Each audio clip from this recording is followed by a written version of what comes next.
ఇప్పుడు no cost cough syrup తో 60 రూపాయల విలువ గల ఇన్హేలర్ పూర్తిగా ఉచితం. దెబ్బకి దగ్గు జలుబు మాయం. అది కూడా మోషన్ కింద తీసేసిండు. పైదేమైంది సార్? పైదని ఇవ్వచ్చు కదా.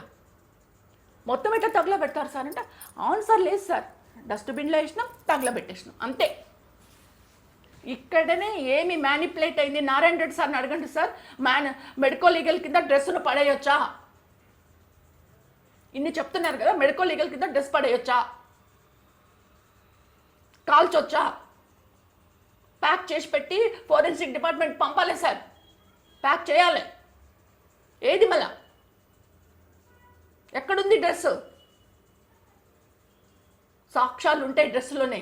మెయిన్ ఎక్కడైతే ఇన్సిడెంట్ జరిగిందో బాడీ మీద ఏమేమి ఉంటుందో వాటి మీద సాక్ష్యాలు ఉంటాయి, ఎవిడెన్స్ ఉంటాయి. ఎవిడెన్స్ దొరకకుండా మాయం చేసి తగలబెట్టేసిండ్రు. సింపుల్గా అర్థమవుతుంది సార్. అక్కడ మీలాంటి వాళ్ళు అందరూ అర్థం చేసుకుంటారు, సింపుల్.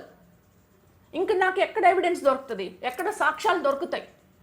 పోస్ట్ మార్టం రిపోర్టు ఏదో ఒక అలిగేషన్ పెట్టేసి దాని పక్కన పడేసిండ్రు main ఎవిడెన్స్ని.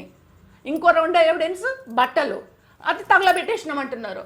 Wear is the evidence? Main evidence లేవి. హత్య చేయబడ్డది అనడానికి, రేప్ చేయబడ్డదానికి కావాల్సిన రెండు మెయిన్ ఎవిడెన్స్లను తీసేసిండ్రు మీరు ఫస్టే. ఇంకా నాకు ఎక్కడ ఉంటుంది కొట్లాడడానికి? ఎవరు చెప్తారు సార్? ఎవరు చెప్తారు? ఈ కేసులో ఎవరు చెప్తారు? అసలు నిజాలు ఎవరు చెప్తారు? మీరు చెప్పండి, అసలు నిజాలు ఎవరు చెప్తారు?